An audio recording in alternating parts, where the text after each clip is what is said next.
Good morning, good afternoon, everyone. Hello, and welcome to the Daring Cities virtual forum.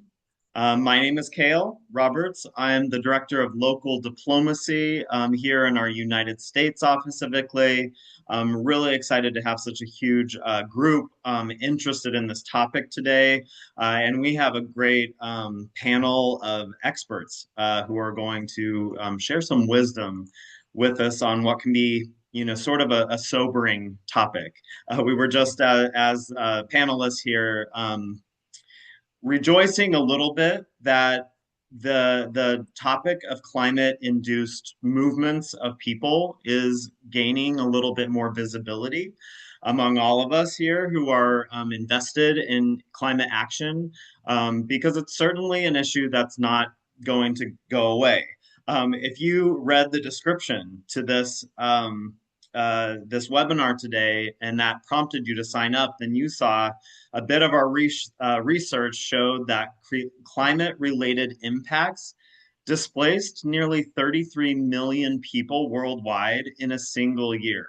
That was 2022, only several years ago. And we all know that climate disasters have only accelerated in those last few years. I'm in the United States, where 3 million of our residents faced some sort of displacement or movement, even permanent, during that single year of 2022. So all of this is really moving us at ICLEI, moving us as the Daring Cities community, the local governments and municipal authorities, major group to the UN, to really bring climate mobility, also known as climate migration, climate-induced movement of people, into our scope of work. And we really are beginning to understand this as foundational, as an issue for cities, counties, and regions to really take up a leadership role in planning ahead of. So that's why I'm really excited to have these three amazing thinkers and speakers and elected leaders with us today to share some of the insights for how cities and counties are preparing for climate migration. I'll get into the speaker bios a little bit more whenever we get to the panel portion, but I do want to call out these experts here today. We have David Lubell, who is serving with us here at ICLEI US as our Senior Climate Mobility and Cities Fellow, working with dozens of cities around the US over the coming year together. We're very happy and very lucky to have him doing this kind of deep dive work around our country. We're also joined by Commissioner Bridget Shea, a longtime elected leader in Travis County, Texas, where the city of Austin is located, and a vocal advocate for putting climate mobility, climate migration at the center of city climate work. Commissioner Shea is also our board chair at ICLEI. Very, very happy and lucky to have her in this role. Finally, we will also hear, as part of the panel portion, from Valeriana Broeto, an environmental lawyer, also a leading researcher in issues of environmental migration. You can see here that Valeriana is part of the RASAMA South American Network for Environmental Migrations, and also has a role with our ICLEI South America office as the Knowledge Management and Youth Consultant. So thank you all so much for being here with us today. Before we get into the panel portion, we are going to hear from some of those insights that I previewed from David Lubell. Like I was saying, David is meeting with dozens of cities across the US. He's pulling on his past work, meeting with cities in Europe and globally to inform these conversations of how cities are beginning to prepare. So we'll hear from David, then we'll go into the panel.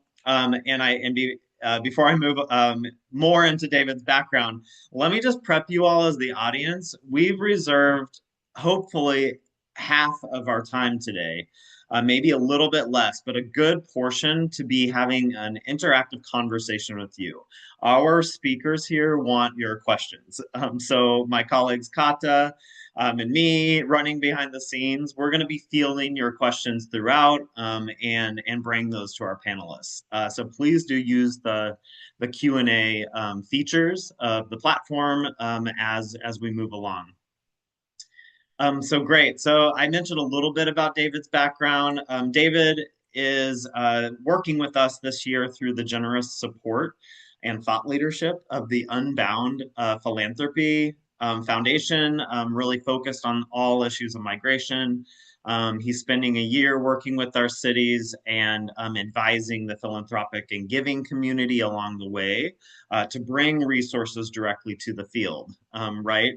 And he's very equipped to do this. He is the founder of another organization called Welcoming America, founded in 2009, and went on to advise hundreds of cities and towns around the US. He's been honored as a White House Champion of Change for that work, and built on his previous background founding the Tennessee Immigrant and Refugee Rights Coalition. So very long history in all aspects of migration. So with that, David, I'll advance your slides, but I'm going to turn it over to you to work through your presentation. And again, to the audience, just start peppering us with questions as David gets going. So over to you, David. Great, thanks so much, Kale. Thanks to everybody else in the panel and to the Daring Cities team. So yes, I really appreciate being part of this panel, and yeah, this is a super important and frankly exciting field of work to be working in, because even though the global reality is stark, there are a lot of people that want to do something about it, and cities are leading the way on this. So I'll try to do my presentation quickly so we can get into the Q&A and the panelists Kale alluded to. But if we just quickly go to the next slide, the global reality, as Kale alluded to, is not great. The mass movement of people is here. It's not theoretical, it's here, and it's going to be speeding up. So over the past 10 years, up to 225 million people have been internally displaced due to weather-related disasters worldwide. These numbers are not slowing down. You can see from the images towards the right of this slide that a lot of places that are inhabitable now will not be inhabitable in the years to come. And that movement, as I said, from the data point, is not theoretical, it's already happening. And urban areas will be the primary destinations for people displaced by climate shocks, as well as for people who want to avoid climate risk and proactively move, which is also an increasingly numerous grouping. So if we could go to the next slide. So how can cities play a role in this right now? So I just wanted to put out a vision for that. So if we go to the next slide. So yeah, well, this is something that could happen, and in my opinion needs to happen. Could we have resilient, equitable, and welcoming climate mobility infrastructure in cities worldwide before the numbers really start to begin to pick up? That's my goal in my work, starting in the United States, and I hope it becomes many people's goal. It's certainly the goal of many here in the US working on this topic. And why now? Why do we need to work on this, building this infrastructure right now? And I have this image of a subway. The fact is, my experience at over 20 years working on the issue of migration to communities, is that it's much easier to build the subway before everybody has their houses and the city has really been developed. Than to wait. And it's the same thing with migration. If you wait till lots and lots of people come, the ability to build infrastructure becomes much more difficult. And I saw that again and again in communities in the US. When you planned for people, it usually went well. When you didn't, and the people just started arriving in big numbers, politics quickly got in the way, made it a lot harder. So we need to build this infrastructure as soon as possible, in my opinion. And that's what I'm working towards with ICLEI. And so if we go to the next slide, But what is climate mobility infrastructure, you may ask, which is a fair question.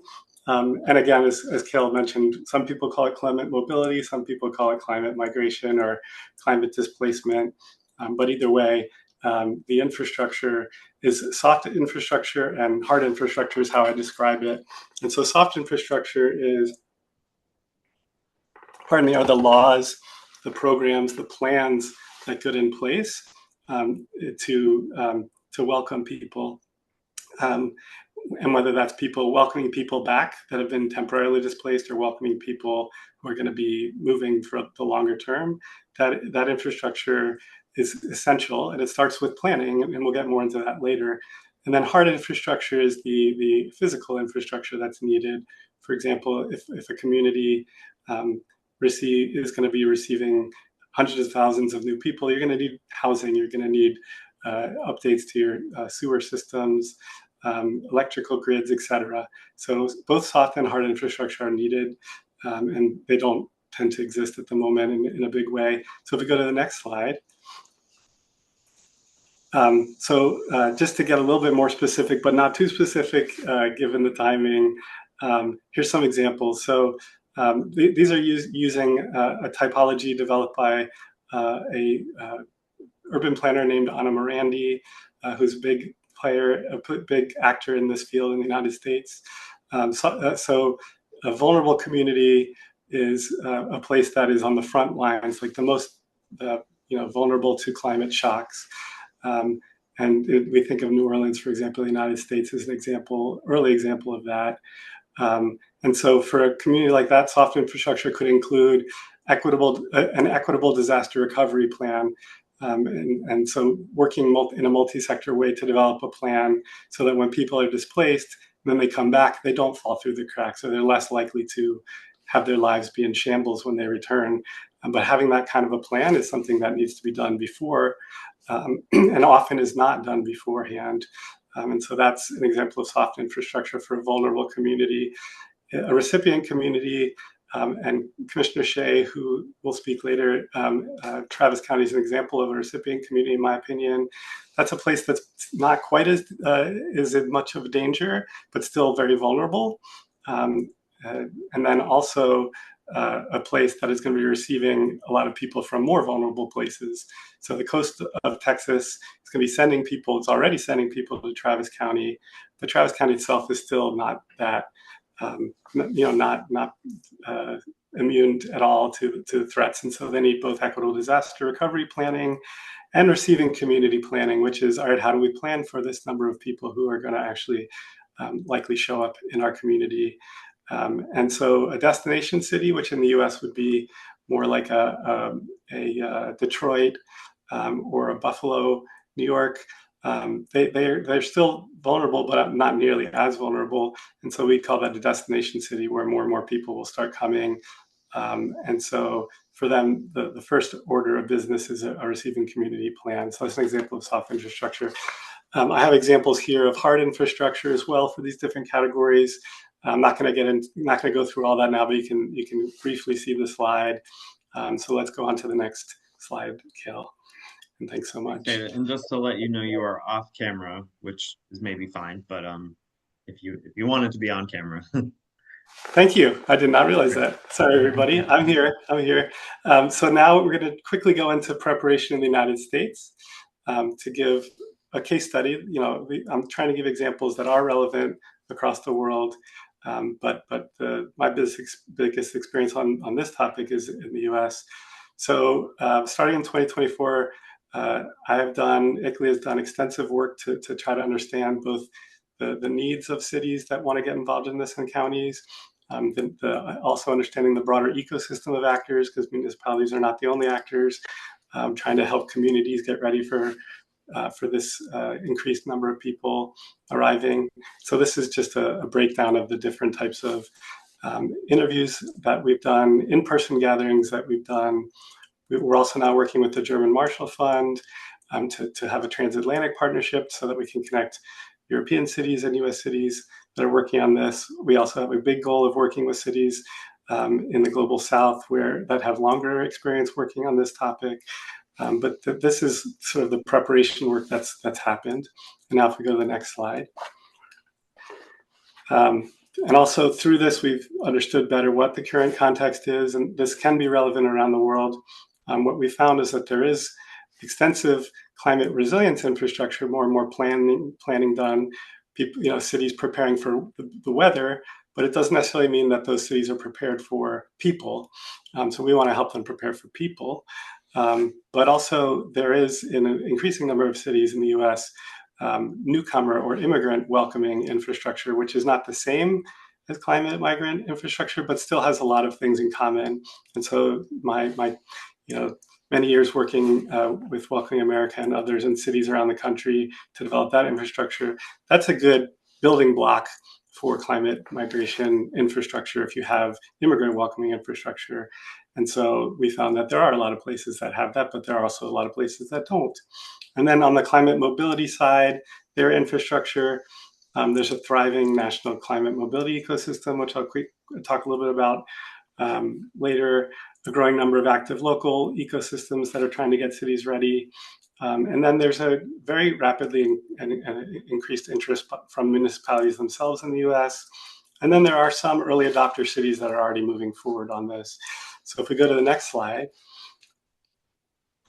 this is a map of some of the communities that are getting ready to do work on this, starting to do work on this, could potentially do piloting of projects on this, because we do want to find some cities to pilot this kind of climate mobility planning. But yeah, for sake of time, we'll go to the next slide. And this is the broader, is a map that we've done of the broader ecosystem of actors. Again, whether that be research organizations, grassroots-based organizations, academic organizations. There's a broad ecosystem of organizations that want to support cities. And so understanding that ecosystem is really important in order to advance this work. And so my work has been working with cities, but also working with this broader ecosystem. Let's go to the next slide. And then, like I said, there are early adopting cities moving forward. New Orleans didn't have that infrastructure in place, but after the disasters that you've all heard about, Katrina particularly, there has been more planning for, okay, how do we make sure this doesn't happen next time? How do we make sure that we're better prepared? Orlando, similar situation. That's a city that is recipient towards the middle of Florida. And they had a large number of climate refugees after Hurricane Maria in Puerto Rico, that hit Puerto Rico particularly badly. And so now they have done more planning around getting ready for another storm like that, and in general, getting ready for preparing for climate migrants. And then Cincinnati, Ohio is now in the process of working on creating a comprehensive climate mobility plan. And that's something that Unbound Philanthropy and ICLEI are supporting extensively. So those are some examples of cities moving forward. Quickly finishing up here, sorry, I'm trying to go as quickly as possible. If we go to the next slide. We also have a cohort that's launching in September of 26 cities in the United States that have raised their hands to say, we want to move forward on this. And so there's a lot of support that they'll be getting from ICLEI over the coming months to get started or to advance their work on this topic. And it's exciting that when we put the call out, a lot of cities, signed up and explained, that they wanted to be part of this work. And there's many other cities that are interested but weren't able to do this. And so the demand is definitely here, and we're going to provide support. And then finally, last slide. And so we've tried to identify, okay, well, what do you need? Not just in one cohort, but in general. And so this is a list through all this research that we've done and all the work that we've done with cities of some of the tools that they're asking for. And I'll just give you 30 seconds to look at this list. But we are in the process of trying to, provide as much support in all of these different areas as possible, because a city that wants to do this work needs a lot of support. It's new work. And so all of these different, pieces here are important. I'll just pick out two to give as an example. One is predictive data. Cities want to know, all right, how many people are going to come here? And other cities want to know, okay, how many climate migrants are already here? And so which is difficult to quantify, but it needs to be quantified. And so we're trying to help with that. And then another one is around, I have here add-on planning support, and that's helping cities to say, okay, we can do plans from scratch on this, or we can add on to our climate resilience plan, make this part of it, or add on to our emergency response plan, make this a part of it. And so cities have expressed interest in trying to add on as opposed to just creating new plans. So sorry I had to rush through it all, but I hope that's helpful. If we go to the last slide, you can always reach out by email if you have more questions. But thanks everybody. Looking forward to the next section of this session.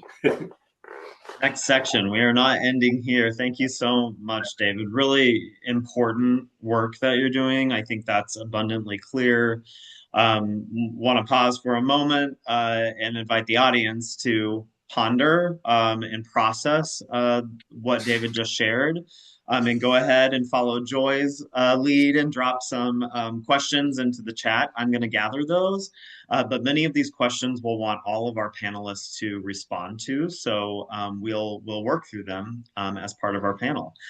So I invite David now to take the virtual seat beside both Commissioner Bridget Shea and also Valeriana Broeto, give a little bit more background on our two additional panelists here real quick. So Commissioner Shea, like I said, is a local elected leader in the Travis County region of Texas.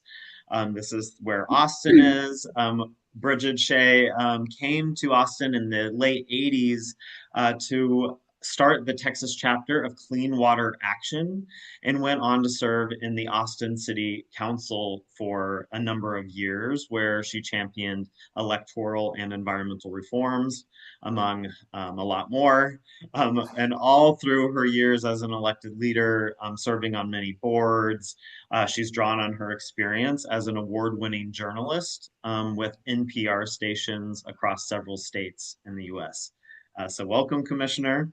Thank you. Thank you so We'll much. also bring up Valeriana Broeto, an environmental lawyer, also a researcher at University of Sao Paulo in Brazil, specializing in environmental and climate law.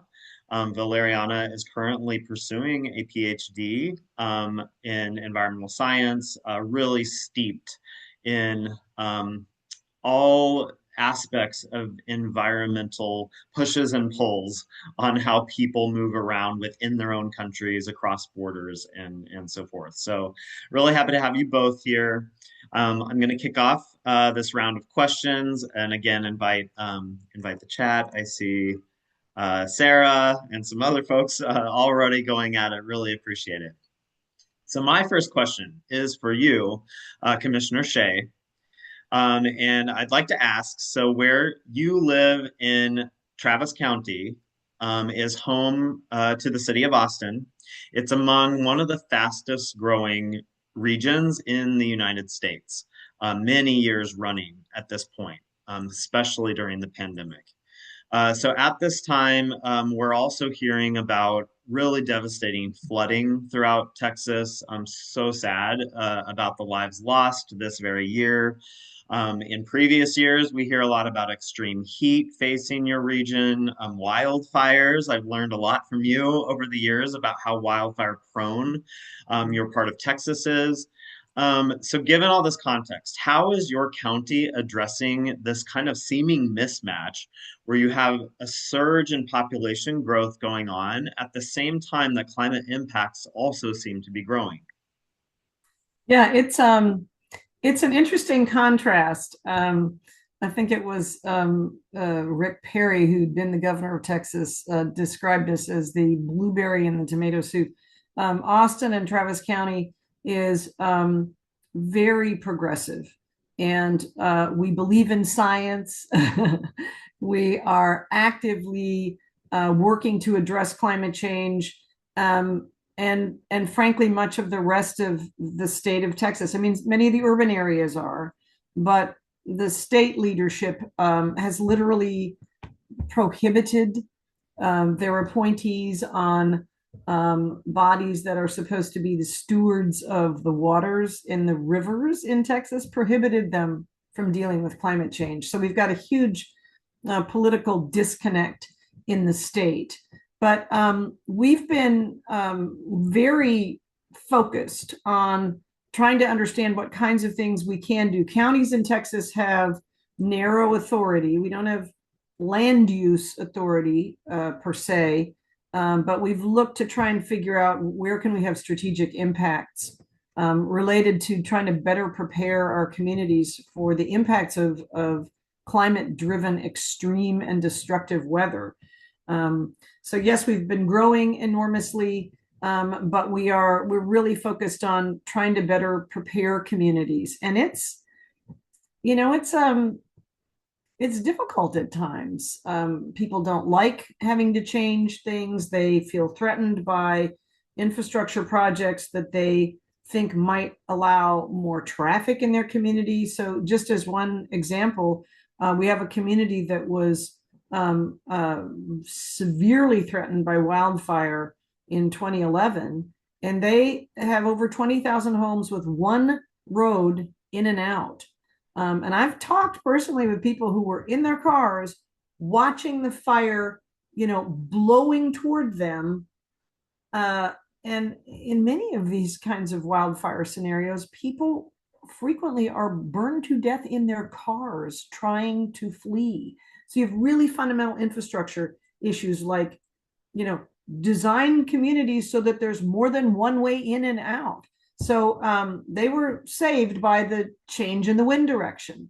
So we worked with that community to try and design a secondary emergency evacuation route. And initially, it was only going to be available for emergencies. We met with lots of first responders and community members, and the first responders said it would really be better if you built an actual road that was open 24/7. You'd have much better capacity than an emergency evacuation route. And the community absolutely opposed it, threatened that they would go after the funding, said all kinds of, frankly, kind of frightening and bizarre things. Like one guy stood up in a meeting and said, I don't give a damn about the children or the parks. I just want to know if this road's going to hurt my property values. And people applauded.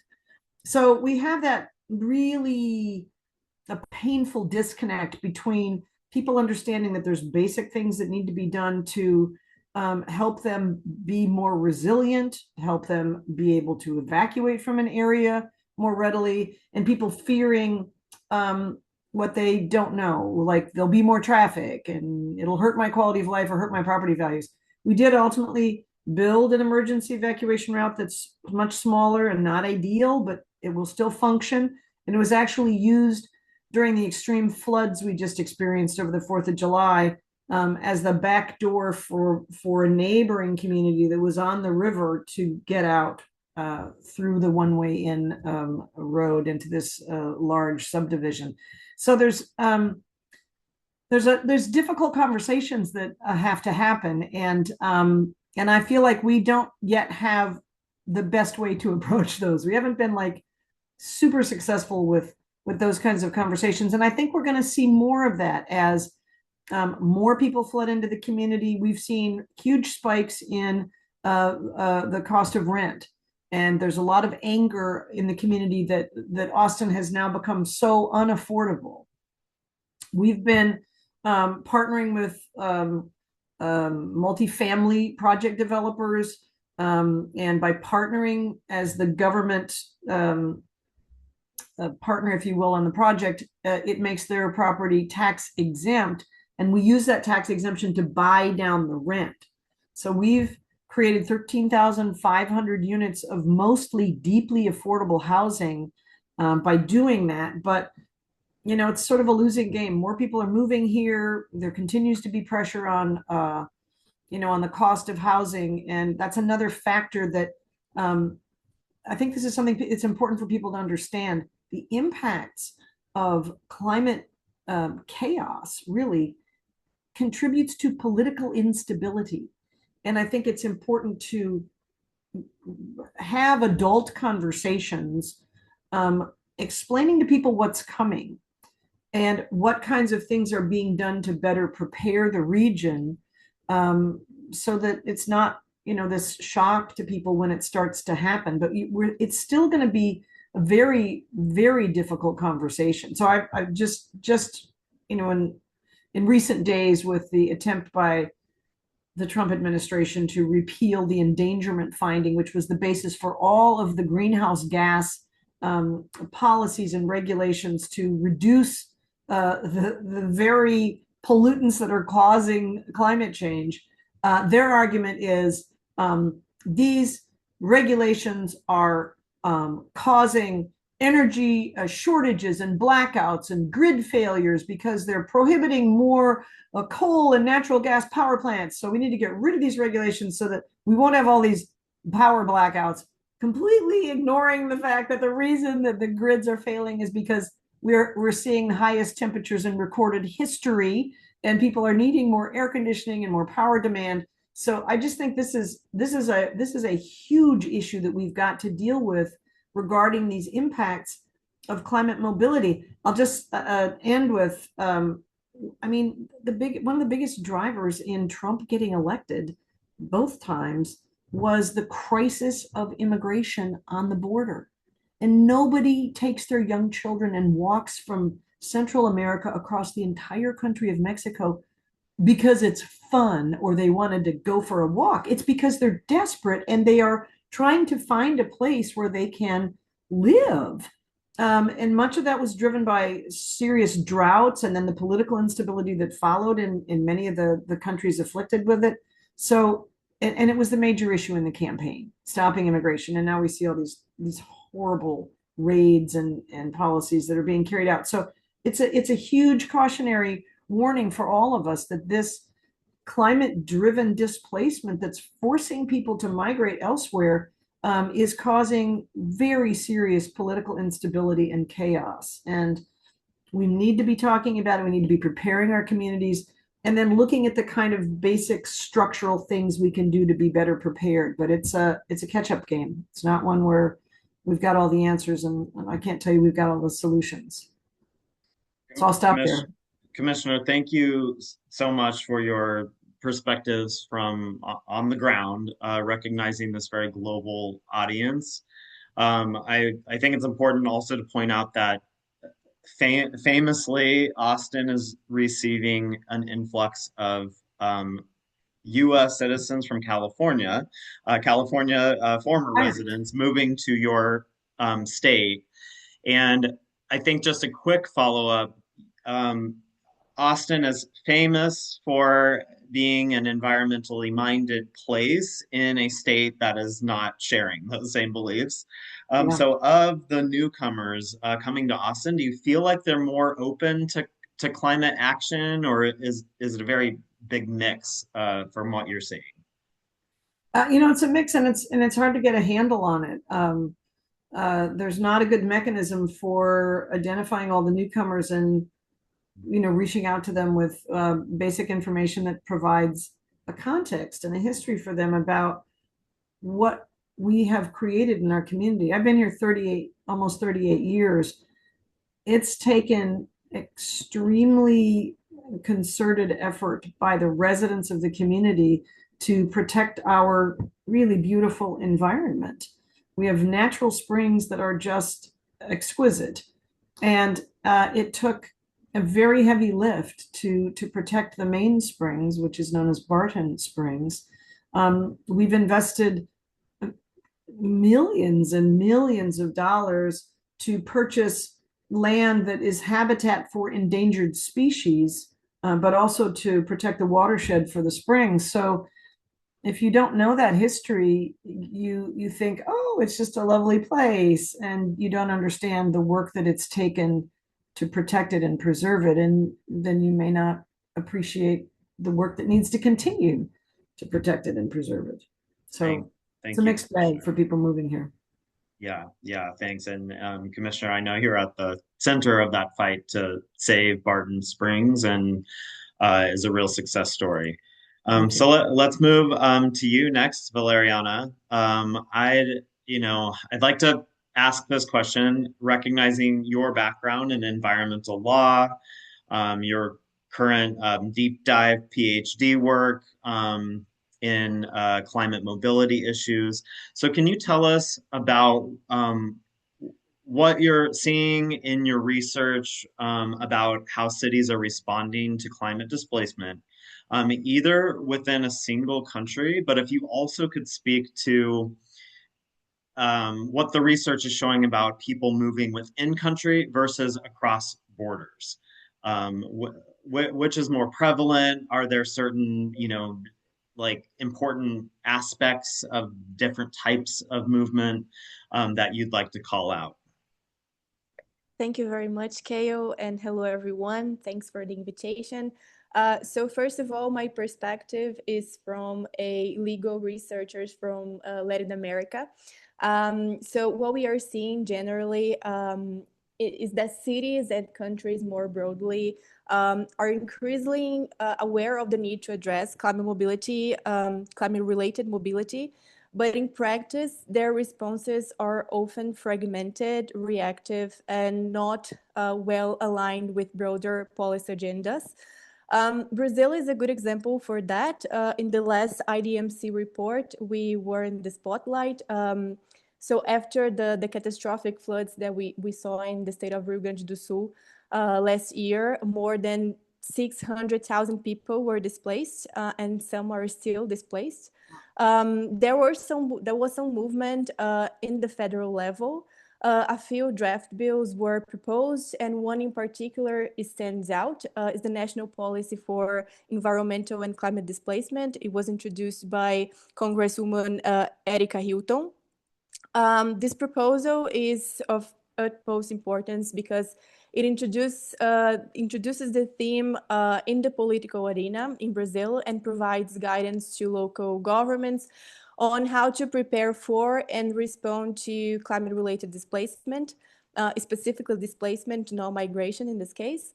It includes protections for basic rights, such as the right to health, but focusing on the displacement. So prioritize healthcare, expedited school registration and transfers, access to employment programs and credit, and support for housing, including free housing and renovation funds to increase resilience. And that's really important in the context of displacement. Following the same disaster, we also saw the approval of a federal law in Brazil that lays out some guidelines for developing climate change adaptation plans at all levels, including federal, state, and municipal as well. It doesn't specifically focus on displaced people or even migration, but it could help address the needs of those people during recovery and reconstruction after a disaster, and more broadly reduce vulnerability through a preventive lens. And that's really important. We can't just focus on the response. We have to focus on preventing disasters, and so displacement and migration.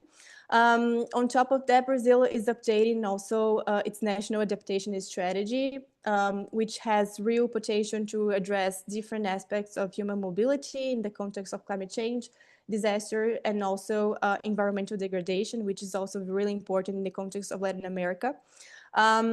This kind of a strategy would be a big step forward in supporting cities to act more effectively. But there's a big challenge. All of these efforts are happening alongside continued environmental degradation and weak climate commitments, especially when it comes to marginalized communities. And so that combination only increases vulnerability and raises the risk of future displacement. So it's the whole cycle. So legally speaking, there's still a significant gap that would make even more difficult any kind of action. There's very little coordination between climate adaptation, disaster risk reduction, and urban planning and other agendas, including human mobility policies in general. And cities don't often have the legal or institutional tools they need to protect people before, during, and after displacement. So what we are seeing are mostly ad hoc responses, and many of them fail to address the full cycle of the movement and the disaster. And even when cities are developing policies, they are not always tackling the underlying drivers of displacement. Without reducing exposure and vulnerability in general, those efforts can fall short or even backfire. One really good example is the growing interest that we are seeing in planned relocation at the city levels. We have examples in multiple cities in Brazil. And this is the least studied form of climate mobility. So we are talking about displacement, migration, and climate relocation. And while it can be necessary, research shows that in many cases, the outcomes are more harmful than helpful, especially if the relocation process increases vulnerability instead of reducing it. So while there are significant definitely some promising developments, they are often being undermined by deeper governance failures and a lack of legal integration across different policies arenas, and these patterns are not unique to Brazil. And in terms of cross-border movements, most of the movements happened inside a country. So we are talking about internal displacement mostly. We have some legal instruments to protect people who cross borders, not specifically related to climate and environmental factors. But internally is the problem because we are seeing increased movements, but we are not prepared to deal with that. We are not even being able to mainstream the movements, climate mobility in general, into existing legal frameworks. So I think we've been talking about this for a while, and we are always talking about the same thing, that we need infrastructure, that we need policies, and we need everything. We need to talk about this, but we are not advancing that much. Thank you so much for that perspective, Valeriana. I think it's really interesting what you say, that these global negotiations on adaptation, on migration, on mitigation, environmental law, they're all like happening in their silos. And you really point out that climate migration is an issue that sits across all of these different negotiation zones, let's say. And so by not, bringing all those pieces together, we're really going to miss out on addressing this issue. The other thing that really stood out is that countries with weaker environmental laws are, setting conditions that are, exacerbating movements of people. And I think that it's just, yeah, very, very fascinating to think about this legal component of the issue. So we may come back to that. I do want to thank Joy in the audience for giving us that question right there. So we'll move along here in order to keep some conversation flowing. So David, if you don't mind, I've got another one for you. And it is, what are the advantages of engaging not only municipal governments, but also this broader ecosystem that you've spoken to, these various groups of different types that are committed to supporting climate displacement work at the local level? Sure, thanks, Kale.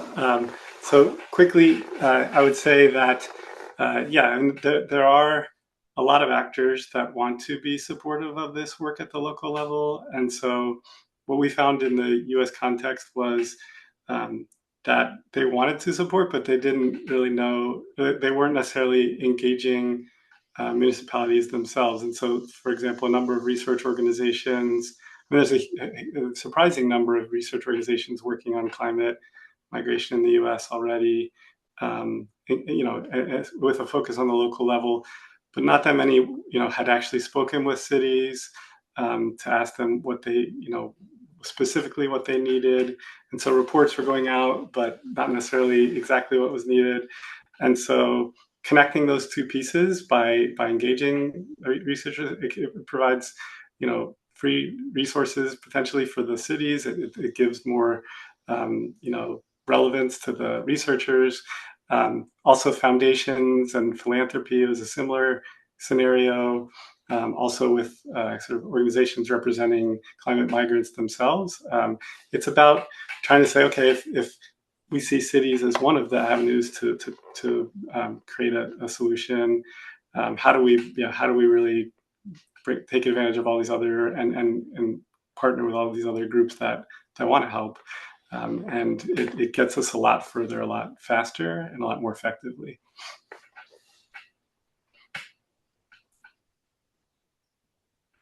In the audio, thank you for that, David.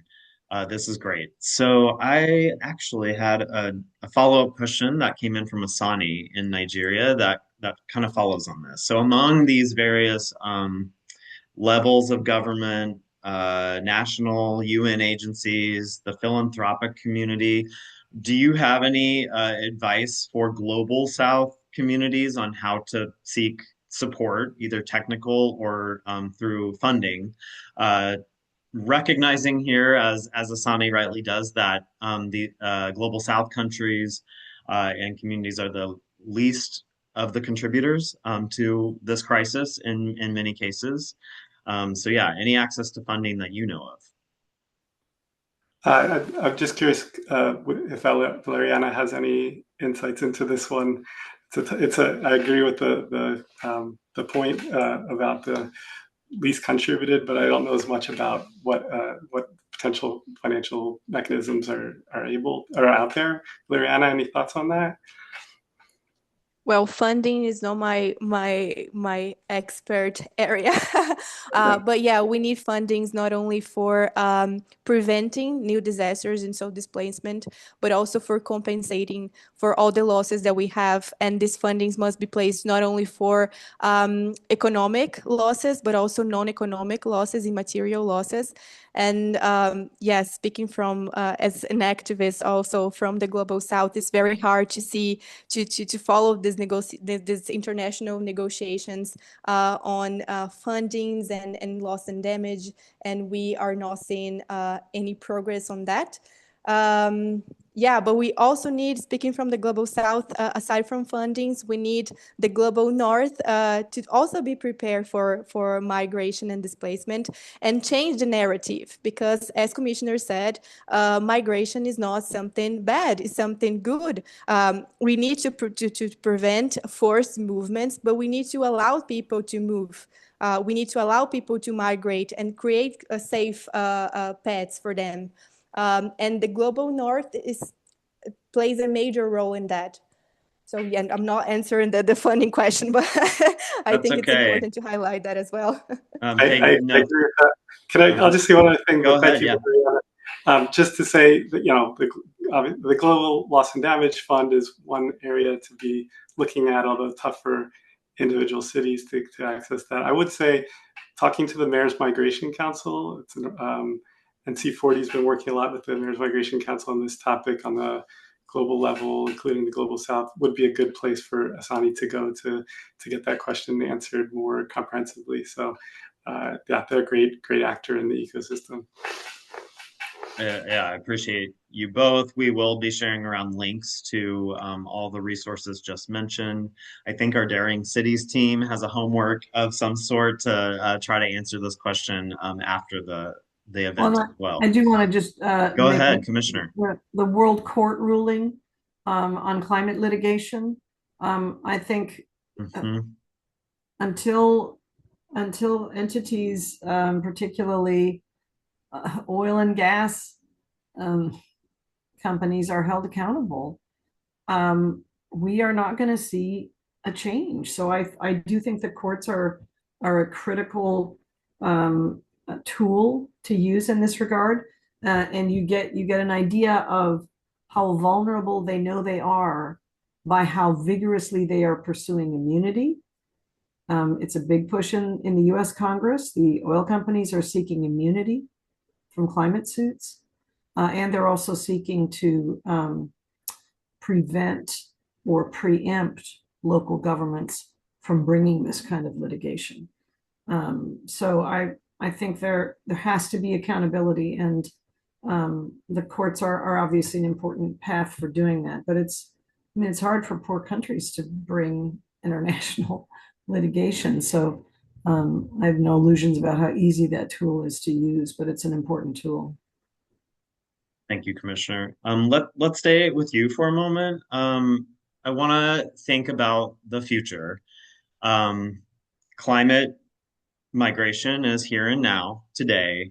And we anticipate in 25 years from now, the pressures on infrastructure, on food systems, our school systems, all sorts of infrastructure is only going to grow.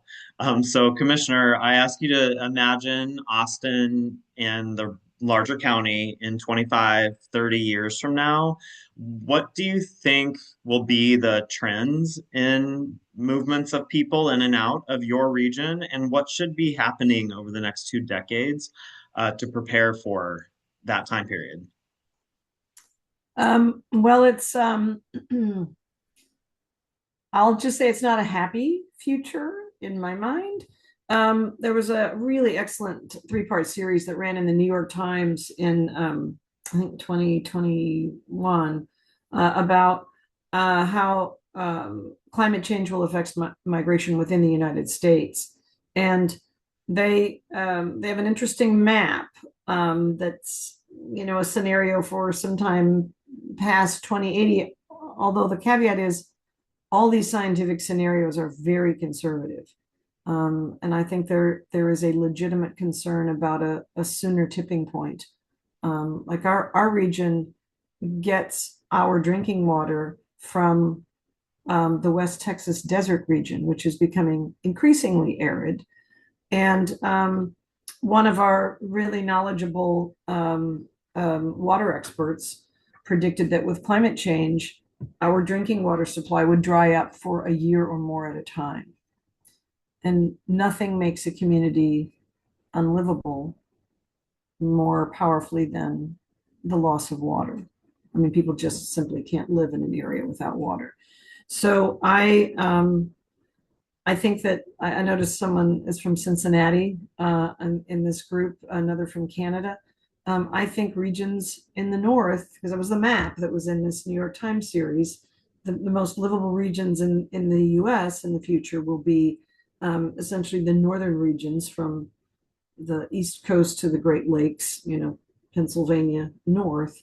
I think those regions are wise to be preparing for a significant influx of people who will need to migrate because their areas will become largely unlivable. The projection for much of the southern United States is uninhabitably hot and without water.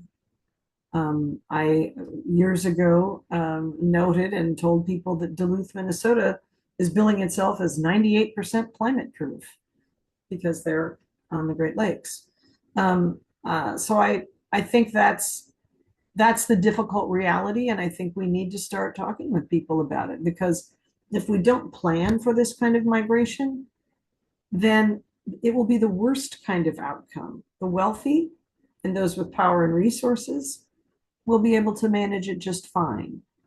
The rest of the population will be stuck in a painful, chaotic, financially devastating problem. So I don't have a happy projection for you, but I don't think it gets better if we ignore it or refuse to talk about it. It only gets worse. Yeah, no, thanks for being straightforward Yeah. about the challenge, Commissioner. So both to you, David and Valeriana, both of you love to hear imagining where you live today, and 30 years from now, what needs to happen over the next couple decades to get to a good spot. Valeriana, would you like to go first or second? Yeah, I can go first, no problem. Great. Great. So I also see a very bad future for Latin America in general. It's really hard to imagine a better future right now, with so a lack of commitments in climate action, and so many more disasters and political crises all together. But there are some things that we can do. We should be already doing that. We don't have a lot of time to do that. But first of all, I think that we need to, speaking from a researcher perspective, we should be strengthening data and knowledge systems. We need better data to understand these mobility patterns, not just in terms of migration, but also displacement and planned relocation. And it's not just more data, it's better data. We need disaggregated data that reflects the specific needs of different populations, particularly those who are already marginalized or in a vulnerable situation. And it's very challenging because sometimes not even the person who are on the move, forced or voluntarily, not even them can frame their movement in terms of environmental or climate change. So it's really hard to identify the climate and environmental factors that are behind the movement. But we need to understand that in order to have more effective actions. Second of all, we need to make early warning systems accessible and inclusive. We had the Global Platform on Disaster Risk Reduction in last June, in Geneva, and they highlighted not only the importance of these early warning systems, but how they were essential to prevent more deaths in terms of disaster. But we need to make them more accessible and inclusive. We need them to be context specific. What will work for me won't work for a person with disabilities, won't work for an indigenous community. And without these early warning systems, we can be prepared for disasters. And it also needs to go beyond alerts or alarms. We need to construct these systems with the communities that are most at risk. As I also mentioned before, we need to move beyond the emergency response and focus on disaster risk reduction.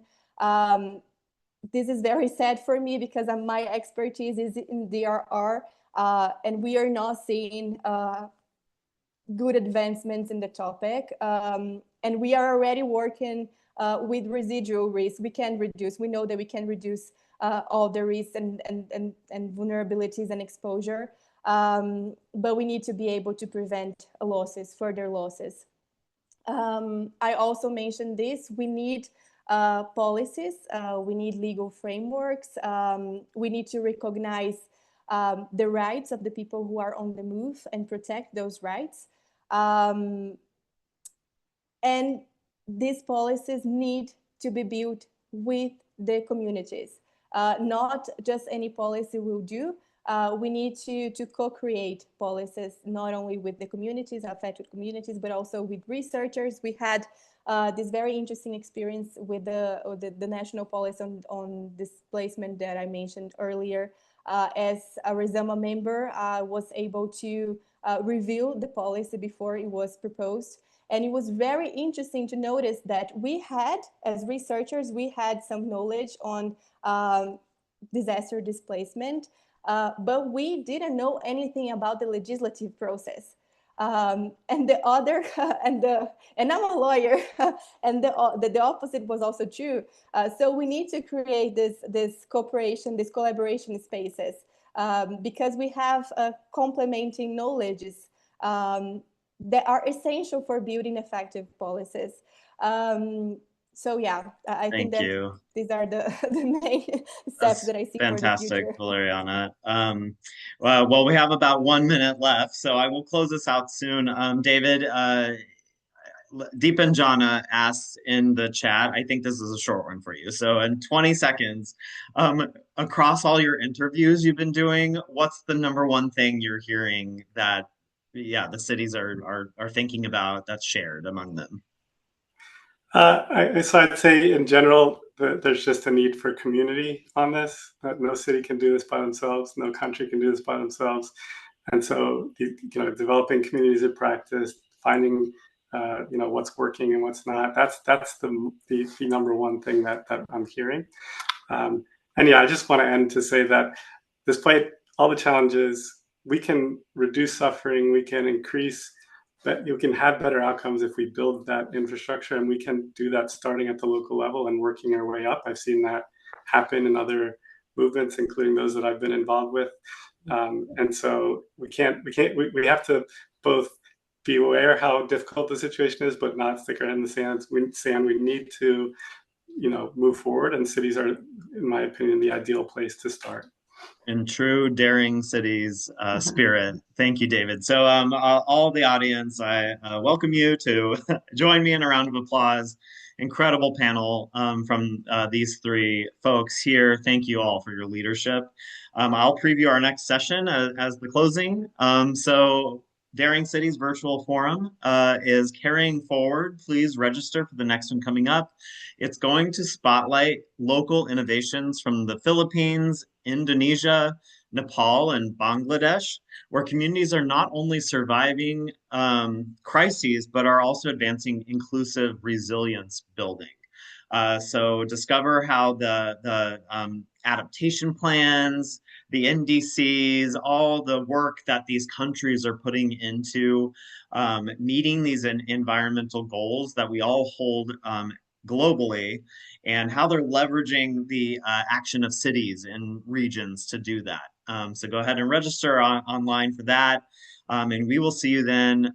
Thank you all, and have a very good day.